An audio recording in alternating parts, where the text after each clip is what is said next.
Welcome everyone to this presentation on the pupil. My name is Dr. Diane Blackburn. I am a doctor of natural medicine and I hold a PhD. I am also an instructor of iridology with IPA and a live blood analyst.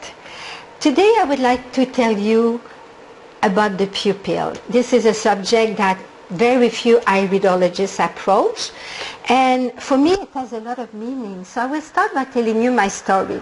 Many years ago, as a young woman, I was doing a charitable work with a volunteer organization in New York City.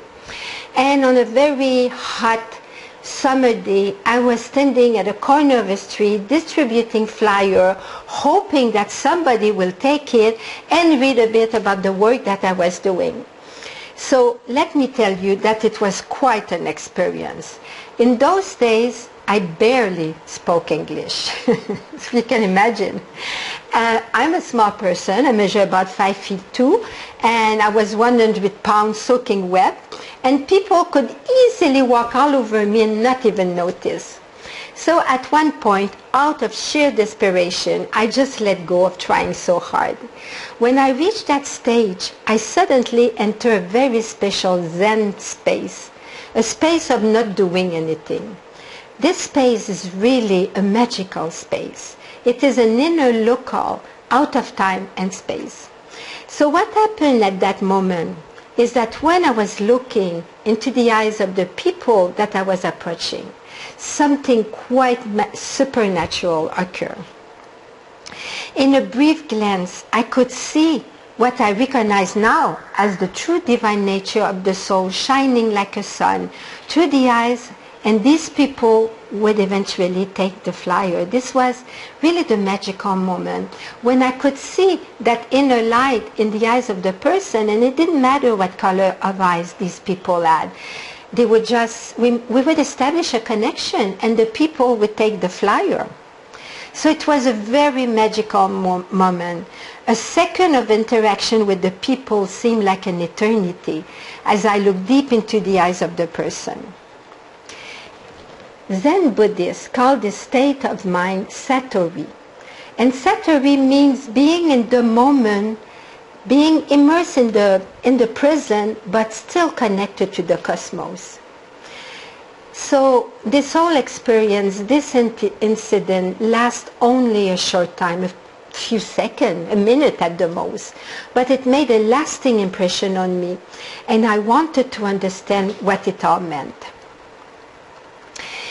Intuitively, I realized that our eyes are the true witness to the reality that we are connected in consciousness.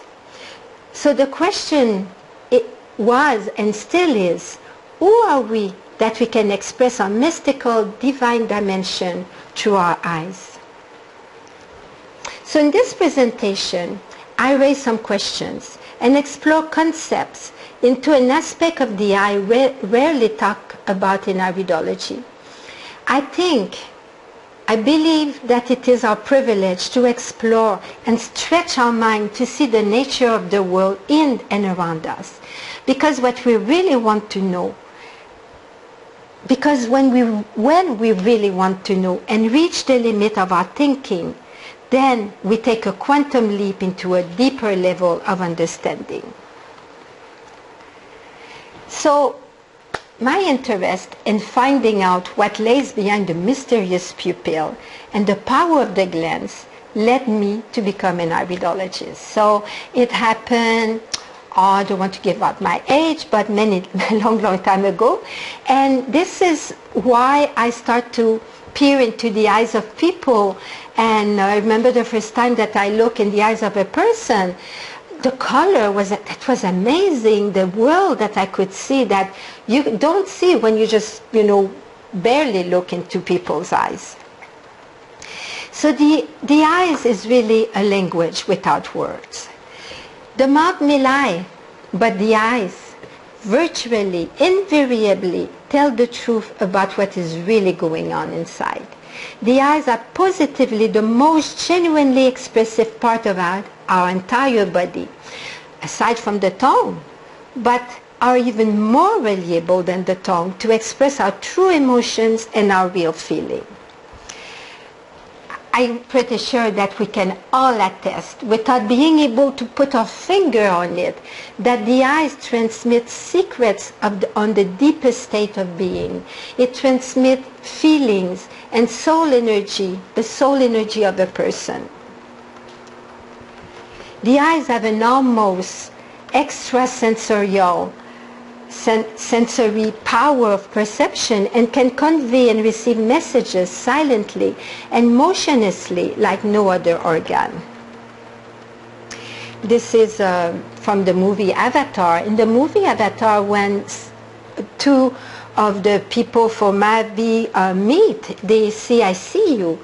And they live in a very special culture, and you can really see in the movie the glance that they exchange. So we know that the glance has an intangible, mysterious quality. It cannot be measured empirically, but without a doubt, that special look in the eye is a beckoning power. So, how are these unspoken messages transmitted from person to person? In 2013, there was some research done into the eyes of, I think it was rats, but it's very hopeful that we will find the same conclusion into human eyes. And these research have demonstrated that the eye not only receives light, but also emits photon or soul qualities. So that was very exciting, this research. And at the same time that I heard about this research, I was reading some books, some French book on iridology, and one of them was written by Boris de Bardot, and these books are not translated in English. But this iridologist in the 1950s posited that the surface of the iris is able to emit vibratory signals. He calls this energetic condensation emissive radio messages. So we came to the same conclusion that the researcher did with the eyes of the rat in 2013.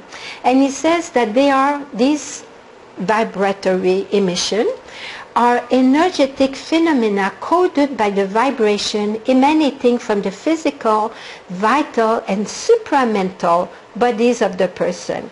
And in this case, the supramental body of expression. It's not really a body, but it's a sphere of influence. And this sphere is outside of the physical body. It is the seventh chakra, if you want. And it is where photonic energy is being transmitted.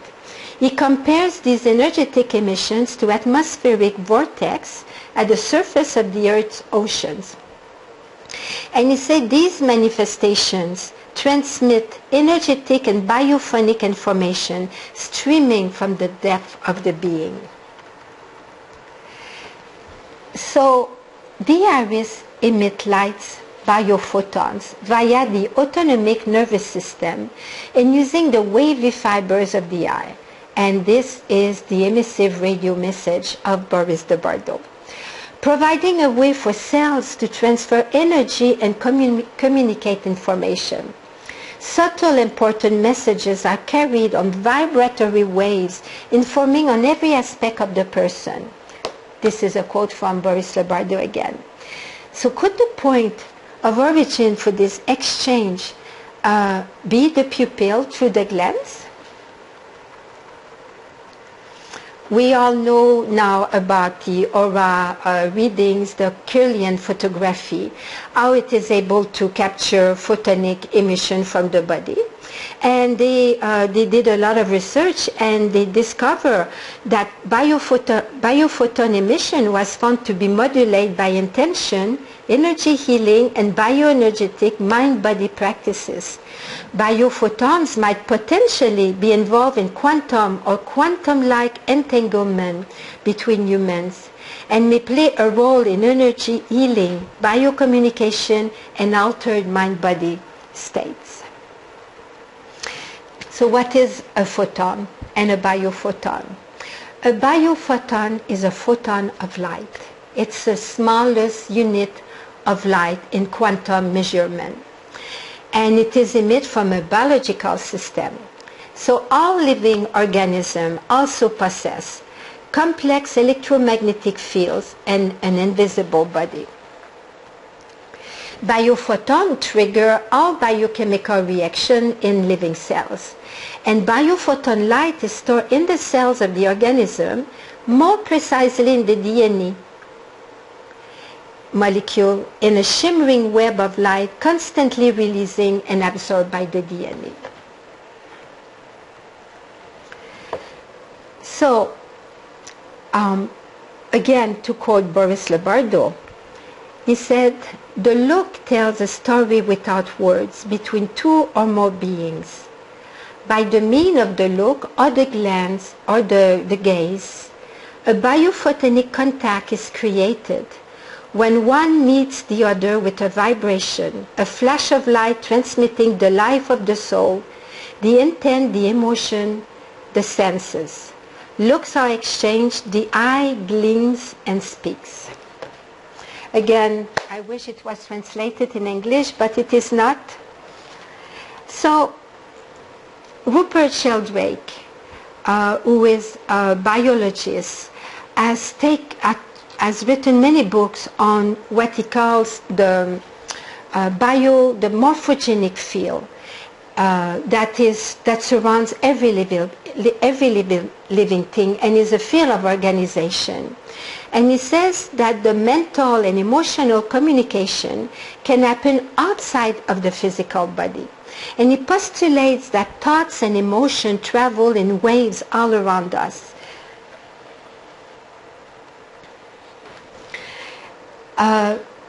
We can talk about quantum entanglement between two people when people gaze into the eyes of each other. So in a glance, two people may connect in a quantum entanglement. At that instant, in a twinkling of an eye, a packet of photoenergetic information is exchanged.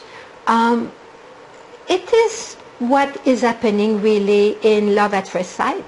This is very common. Many people have experienced it. I have experienced it independently of the experience that I mentioned previously. It is very powerful. It happened in a twinkling of an eye. It's just a first glance, a very powerful communication between two beings.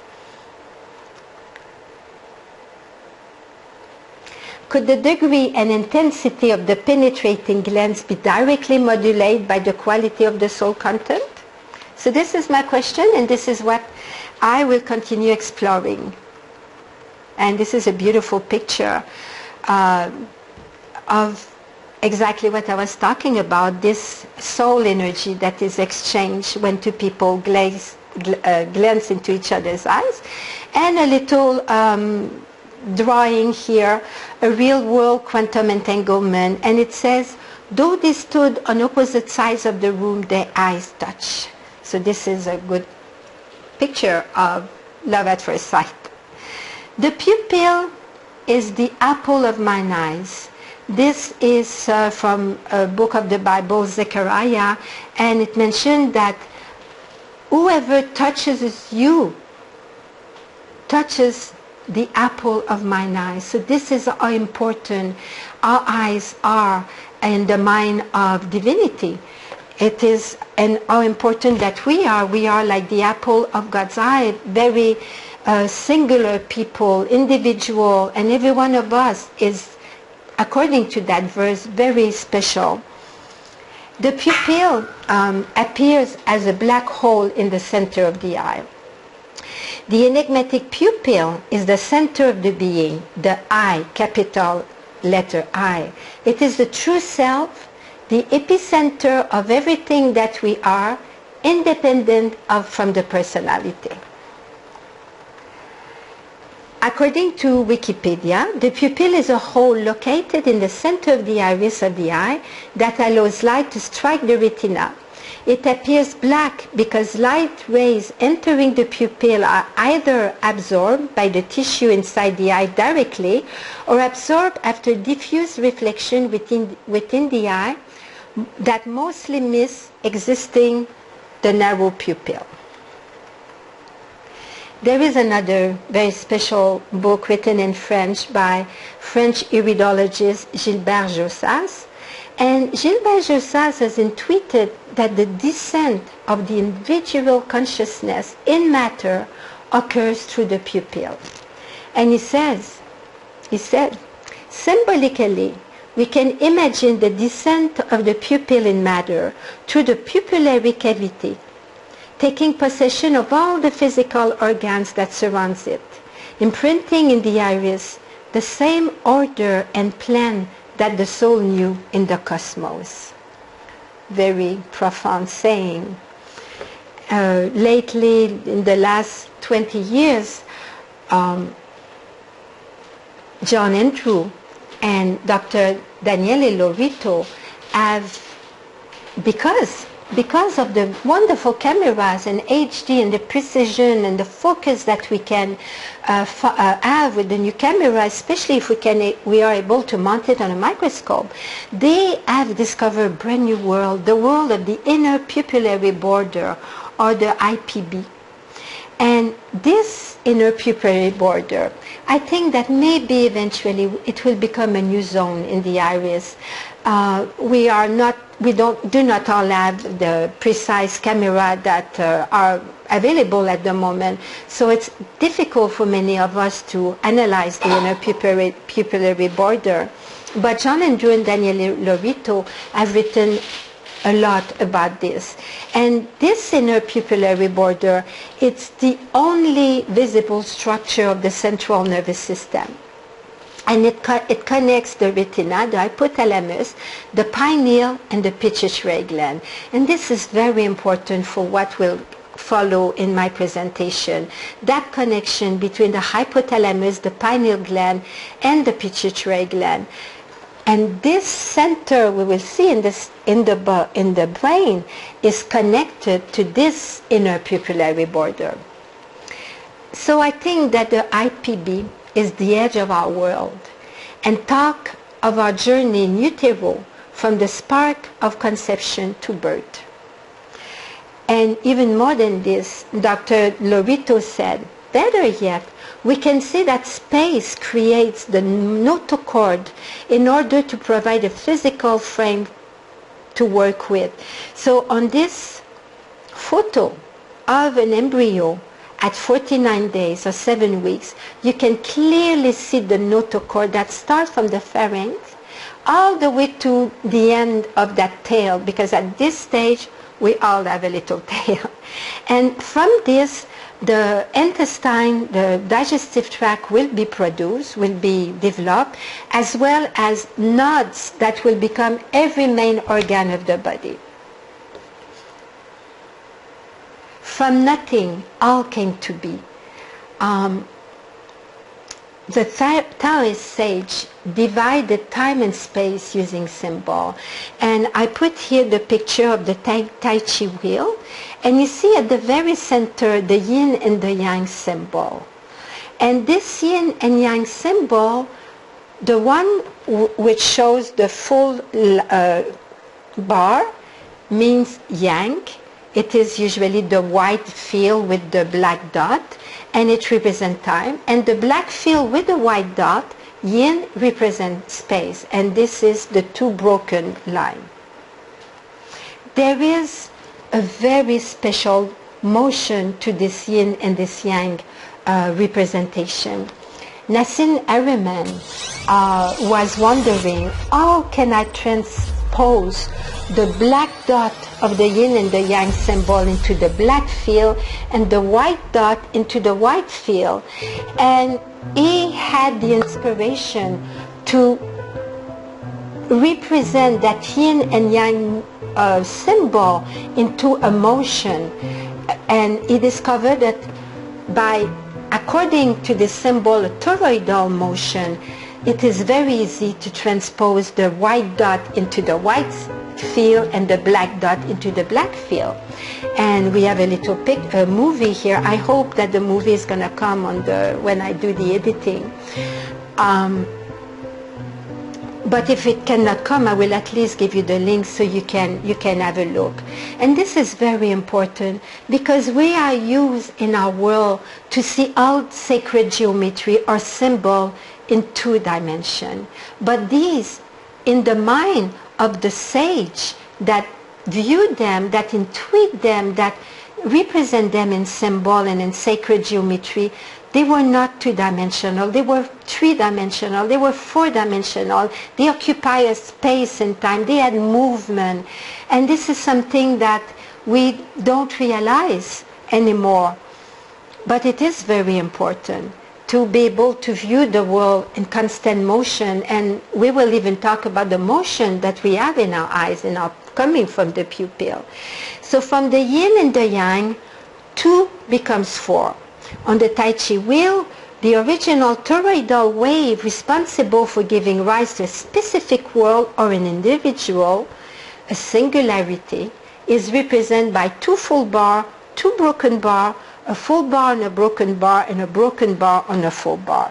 So now we are coming from the center and we start to develop the picture radiating from the center. And then 4 becomes 8. And with this, this picture, this drawing from another French author, I'm not partial to French authors, it's just that being French, this is probably the language that I read the most.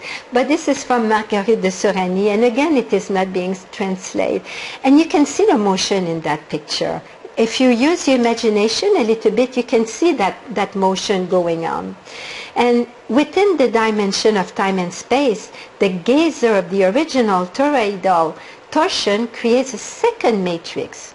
And these are 8 trigrams. And these trigrams represent a crown of energy composed of a hierarchy of colors and density. Dr. Paul Drouin from the university where I study, IQUIM, says that the atomic heart is a quantum model for the soul.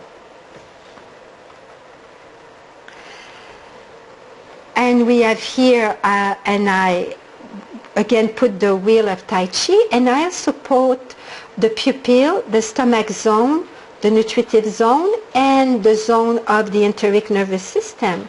And you can see that the stomach zone is really the area, this is for me, it's the alchemical cauldron of transformation. This is where we burn a food, an element to be able to have nutrition and, you know, to live. So they also in the Tai Chi wheel protect the germ of creation and are its crown. So this is the very beginning there. I want to talk a bit more on embryology. So I want to go back to the inner pupillary border because this is what it represents, the embryological development in utero. So at 7 weeks of formation, the pupil appears in the embryo. Sex differentiation occurs as well.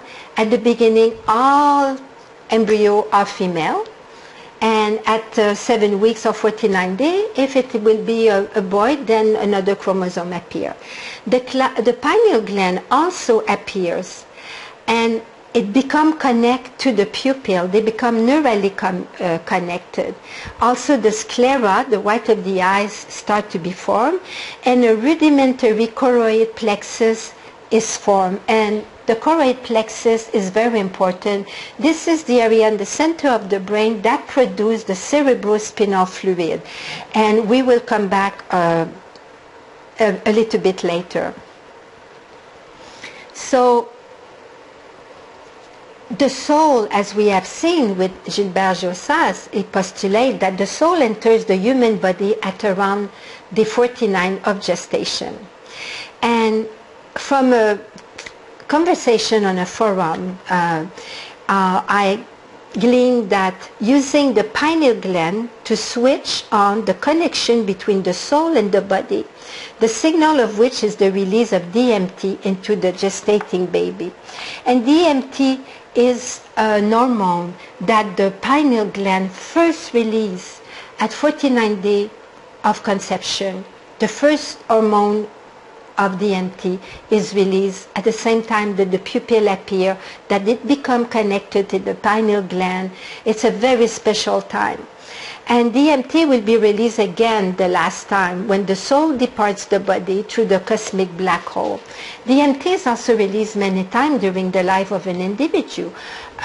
Sometime at moment of illumination or special time of inspiration, the DMT will be released. This is also present in ayahuasca that the shaman will take in South America, and this is how, according to Jeremy Narby, who was an anthropologist who studied them, this is how they become connected, in their own words, to the earth and the plant. And when the artists among them all have drawn a picture of the DNA, the two helix of the DNA intertwined one into the other, and which is a clear representation of the DNA. But through DMT, they become connected to the DNA of all the world that surrounds them. It is a very special hormone. It is a spirit molecule. So in iridology, the hub, the yin and the yang, the hub of all that is construct around the yin and the yang, the broken bar, the trigram, the hub of all of that in iridology, that wheel, the center of this wheel, is the pupil. On the iris topography, we find that all the organs and tissues are organized around the central hole. We can see on the chart the pupil and a few other very evocative illustrations.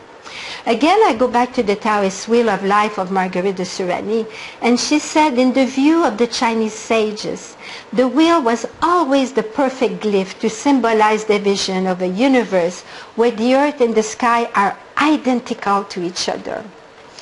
And this wheel symbolized consciousness, the morphic field of Rupert Sheldrake, this field of organization that unites all the universe, our universe and the multiverse and all species. At the cosmic level, the timing is admirable and close to perfection. At the cosmic level, under the guidance and the direction of the all, everything is harmonious and perfect timing. I'm very happy about that, because if there was one moment where the divine would lose consciousness, we would all disappear. But in our world, it's not the same. In our world, not everything is perfect. Our DNA is not perfect. There's many mistakes that has been introduced in our coding. And this is what we see in the marking of the iris, that genetic, that genotypes that we are born with. So on that Tai Chi wheel, the center, nothingness, is the creator of the field of the yin and the yang symbol. On the iris chart, the center is the pupil, and the pupil appears as a black hole. It is the center of the being. It is the true self, the epicenter of everything that we are. The pupil represents the essence of the being, everything that partakes to the individual consciousness, to our singularity. The work that has begun in darkness is symbolically expressed in the markings of the iris and the IPB. The architect who creates the cosmos is also at work on another scale in utero to fashion the new life, the new being. So as iridologists, we all know that the markings and the color of the iris are arranged around the pupil, and it discloses the genetic blueprint, the morphogenic field of the body. It is the etheric field. The etheric field is, I go more in depth into the explanation of that field in my quantum iridology presentation, but this is part of our emotional body, that our chakra system. And it is what some people see as a very blue, very close to the body light around the outline of the body. And it is what organizes the physical body in utero according to a script. We are built according to a script. There are two verses in the Bible that to me are very evocative of that concept. One is from Psalm, and it says, "For you form my inward parts. You knit me together in my mother's womb." And the other one is from Jeremiah. And it says, "Before I formed you in the womb, I knew you." And this for me is so evocative that before we were even a thought in the mind of our parent, we existed somewhere in a special field. Going along, Carl Jung, during his life, in his big red book, I don't know if you have seen that book, but I look into it, it is a fascinating book, all written by hand. And in this book, he has countless mandala. Carl Jung was a very connected spiritual man. And it says that he even had a spirit helper called Philemon, who would inform him of all kinds of things. And he spent his whole life drawing mandala. And he said that the eye is the prototype for the mandala. And we have here beautiful mandala, and it's really eerily reminiscent of the striking markings and colors that we find represented in the human iris. And this mandala was designed using the timeless and universal equation of the Fibonacci spiral. It's also called the golden means. It is also known as the divine proportion. And careful observation of the world around us. You can see that in a shell, in the cosmos, in our beautiful Milky Way, in the ear, in the proportion of the body.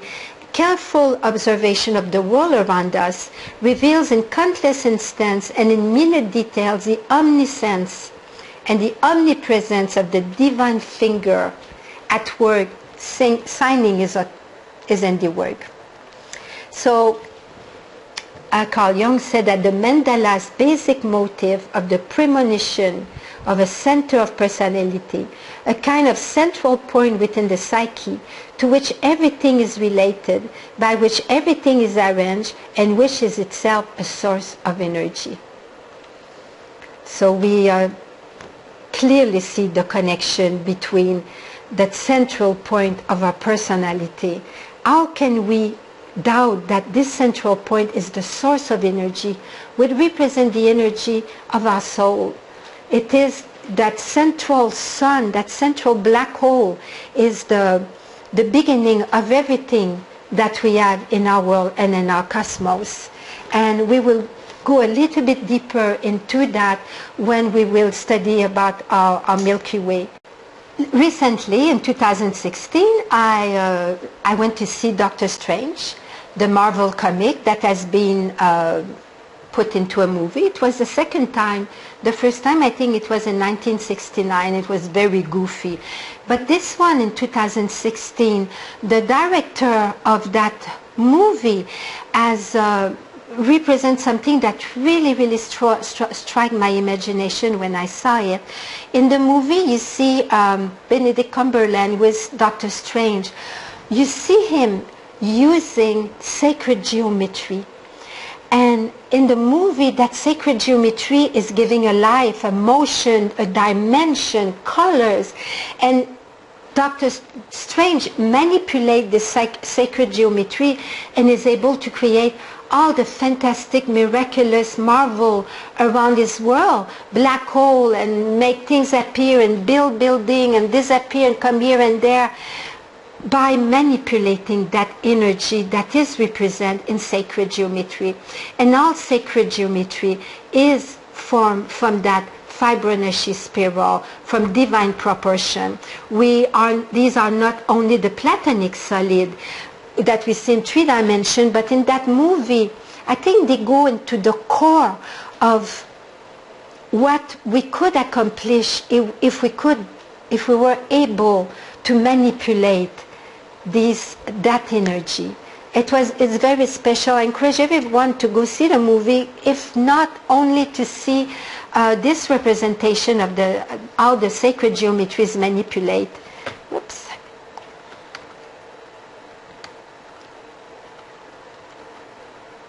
Sorry, I have a hard time with my computer. All right. So watching this movie and already working on that presentation, I connected to the idea that maybe there is a toroidal motion in the eye streaming from the pupil and register on the iris. When one dies, for example, the iris becomes flat and motionless. There's no more dimension in the iris. The light is extinguished. There's no more depth. There's nothing. It's just flat. The iris becomes flat. The soul, the spirit has departed, and there's no more motion going on in there.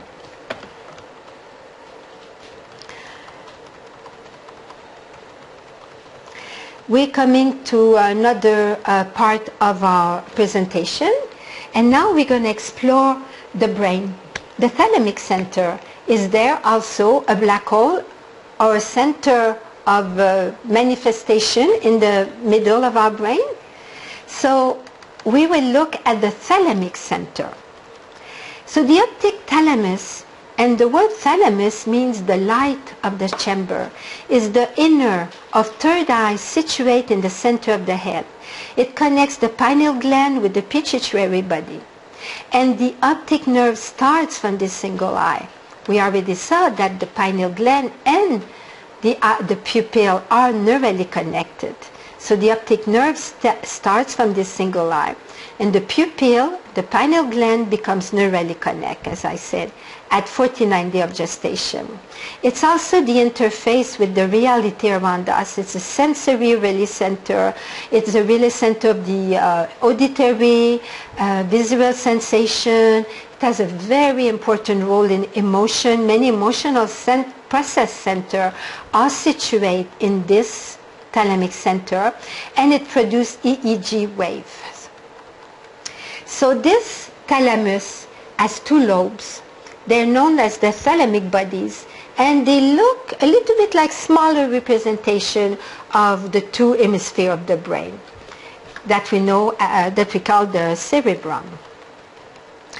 Very importantly, cerebrospinal fluid circulates between these two hemispheres. We will talk more again about the cerebrospinal fluid, which is a filtration of the blood in the choroid plexus, the special area of the brain that is being built at 49 days of gestation. The rudimentary choroid plexus is right in the middle of the brain, again the same location than our gland, and it is produced, the cerebrospinal fluid is produced in the ventricles from this choroid plexus, and it is really a rarefication of the blood. Some apparatus on the choroid plexus will take the blood, extract only the plasma, which will became the CSF.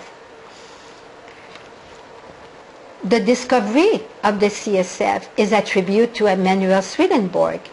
Swedenborg is the first one to refer to that spiritual fluid, and he called that a spirituous lymph, and a highly gifted juice that is dispensed from the roof of the fourth ventricle to the medulla oblongata and the spinal cord. The medulla oblongata is a very important center of memory, of emotional event that happened in our lifetime. And he went to say that the fine blood-like fluid was to be found in the spirituous fluid of the brain that functioned as a vehicle for the divine inflow that has been streaming through man and its world ever since matter came into being. So Emanuel Swedenborg started his career as a mining engineer, and he finished his life as a spiritual philosopher, a very spiritual man, very gifted, and he studied the brain and has discovered, like I said previously, the CSF. This area of the brain as well is called the Crystal Palace from the Chinese Taoists. And as we have seen, it is the site of the pineal gland, the pituitary, and the hypothalamus. In Greek mythology, there is the story of Aphrodite, the goddess of love, who had three assistants, three graces, three divine assistants. And these three assistants have names. And one is called Aglaé, from the word glee. The other one is called Euphrosyne, and we got the word euphoria from her. And the other one is called Thalys, which means the bridal chamber. And these goddesses' role was to prepare ambrosia and elixir and spiritual fluid of bliss to assist Aphrodite. And in Greek mythology, those three goddesses, nobody has ever made that that relationship between the three glands of the brain, but for me it's a perfect fitting to relate these three goddesses to these three glands that produce such blissful and euphoric elixir and hormones and juice in our brain, especially when we have experience of love or bliss or realization, enlightenment.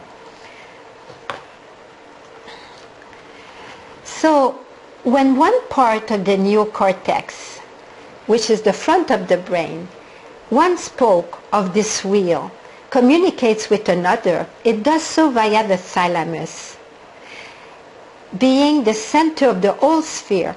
And this is how we have interface with higher consciousness. It all starts from that center there. And in the Glass Brain movie that I will show you, you will really see that beautiful movie of a brain in operation. You will see the neuron, the transmitter, the connection between the neuron.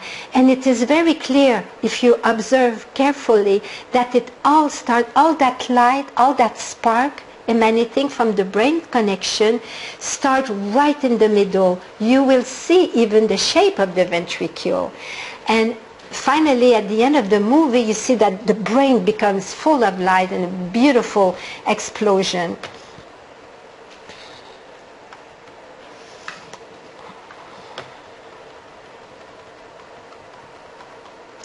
In spiritual science, these center, or if you want, these chakras, starting with the domain of Aphrodite, the heart chakra, the domain of the three goddesses, the brow chakra, and the domain of that quantum field of consciousness that we call the supramental, they are connected. One is the core heart, the energy generation. Then you have your thalamic center, where we make many representation of idea. And finally, the supramental, which is a spirit out of time. All of that is connected. Talking about the brain again, just recently, scientists have discovered 11-dimensional structures that could help us understand how the brain works. And this is brand new. It was in a scientific magazine in June the 21st. June 2017. So in this graphic, you see the left part shows a digital copy of a part of the neocortex, the front of the brain, where we think, where we put things together, the most evolved part of the brain. On the right is a representation of the structure with different dimensions. The black hole in the middle symbolizes a complex of multi-dimensional space or cavity. Even just reading this is very evocative for me. Another black hole that symbolizes a complex of multi-dimensional space and cavity. And I enlarged that space here on this picture. So Dr. Mark Mann said that it is it is as if the brain reacts to stimulus by building, then raising a tower of multidimensional blocks, starting with rods, which is one dimension, planks, which represent 2 dimensions, cubes, the 3rd dimension, and then more complex geometries with 4th and 5th dimension. And again, I'm going back to that movie of Doctor Strange with that complex geometry, and nothing stands still in creation. And in the mind of Plato in English, and the Greek philosopher, the Chinese Taoist, the Ayurvedic doctor, Indian philosophy, everything is in motion. And these shapes are also in motion. The procession, and they represent the procession of activity through the brain. It resembles a multidimensional sandcastle that materializes out of sand and then disintegrated. So again, you see a motion in Henry Markram, director of Blue Brain Project, said the findings could help explain why the brain is so hard to understand. The mathematics usually applied to study networks cannot detect the high-dimensional structure and spaces that we now see clearly, he said. We found, and he goes on to say, we found a world that we had never imagined.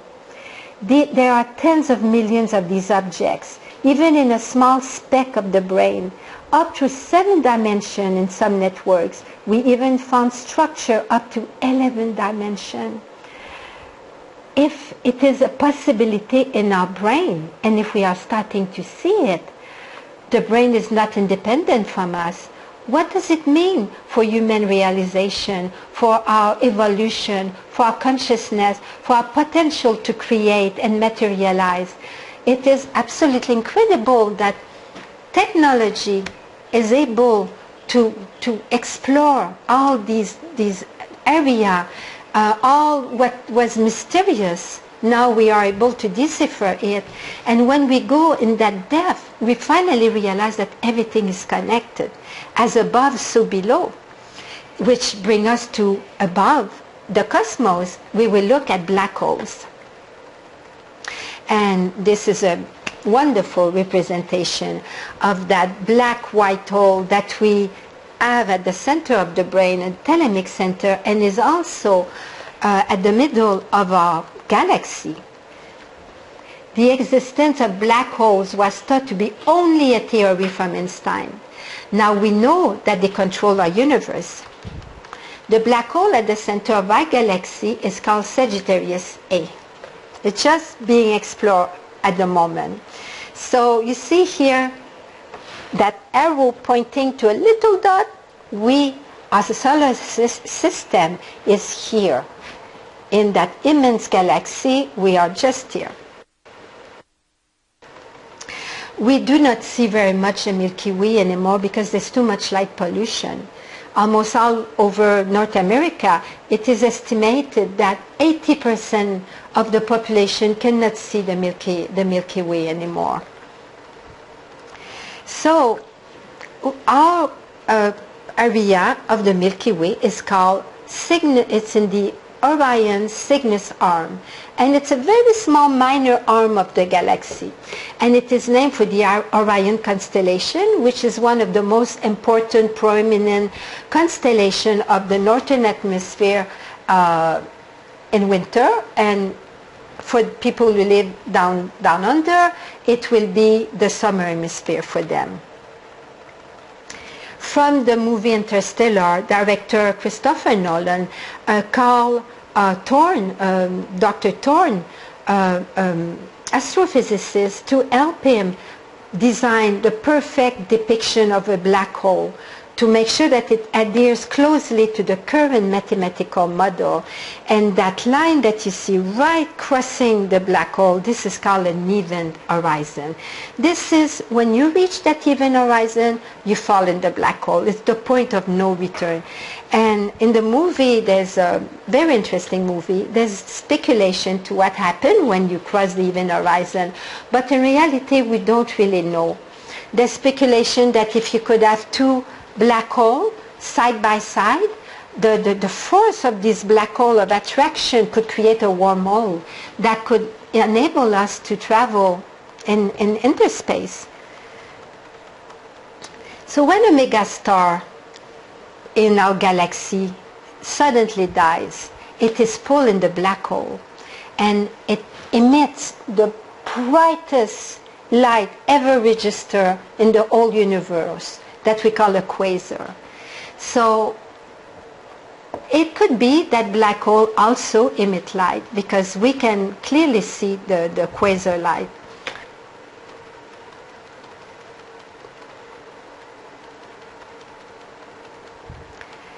The eye is a circle. The chart of the eye is a circle, and we know that they are 360 degrees in a circle. So there's a parallel that emerges when we bisect a circle, meaning that when we cut it in two, each side will be 180 degrees. There is a result, and if you bisect it again, you will have 94 degrees. Every angle will be 94 degrees. There is a parallel that emerged from that. The resulting angle resulting from, bisecting the eye ad infinitum like that will always be reduced to 9, will always be 9. So it converges into a singularity. And Nikola Tesla was fascinated and really obsessed by the number 3. He said in an article, an interview that I read, that if you could understand the mystery of 369, you will understand how the world works. He was really obsessed by 3. He will do everything in set of 3s. He will probably like Sheldon, what's his name on the Big Bang Theory, Sheldon Cooper, who always knock at the door of Penny 3 times, penny, penny, penny, a little bit. Pretty sure it comes from that analogy. He would do everything in set of 3, at 3 spoon, 3 fork, get everything in set of 3, and it was very, very important for him. And it is important for the eyes as well, because the fiber of the eyes bisect our eyes many, many times. And the eye mandala with the pupil at its center is the perfect model for the 369 and that toroidal motion and that movement. And from the pupil emerges singularity. Gilbert Josas might have said, used that example when he said that the descent of the spirit of the individual comes to the pupil. It is really from the pupil that singularity emerges. So all natural processes radiate from a center, an absolute. The center of nothingness, the all. It's two contrary, but they both really express that center. The planets of our solar center, our solar system, radiate from the sun, and galaxy manifests following the rhythm of the golden spiral in a perpetual spiraling. Humankind, nation, and galaxy do not attract what they want, but what they are. This is a very profound truth. We might do visualization of everything that we desire and never obtain anything, because we attract what we are and not necessarily what we want. The soul attracts what it harbors in secret. A really evocative picture from the album Pulse from Pink Floyd, where you see the eyes and you see the black hole and you see how it is attracting a planet just right there in the middle. Black holes organize our galaxy by grabbing in a gravitational pull the star approaching the even horizon. Galaxy is the result of the gravitational pull of the dominant thought from our inner sanctum. And this is close up on the mercy seat on top of the Ark of the Alliance. and you see the two cherub encircling just here at the top.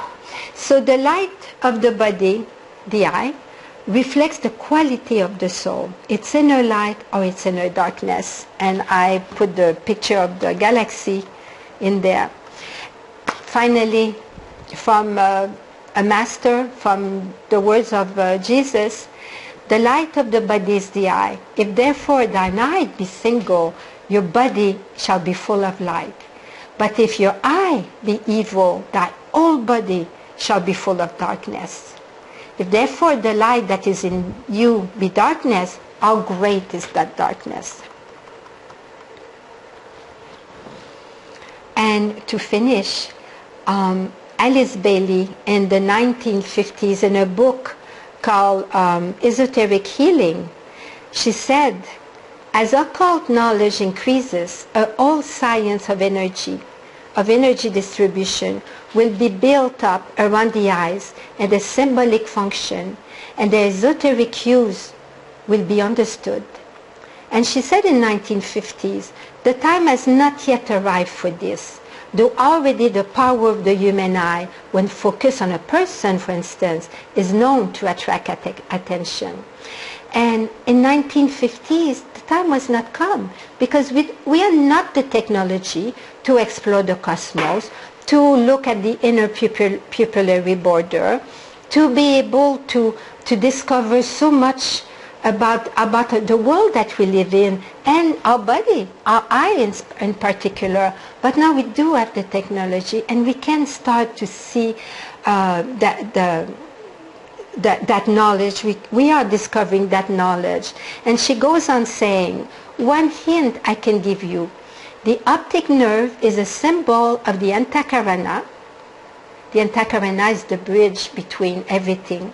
And the entire surface of the eyeball is one of the most beautiful symbols of the threefold deity and the threefold man.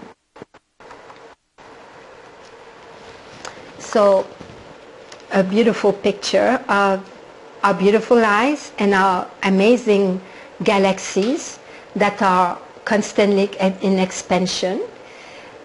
And it is a good picture to remember that the cosmos and the person are of the same order, regardless of the size of the measurement. Thank you very much.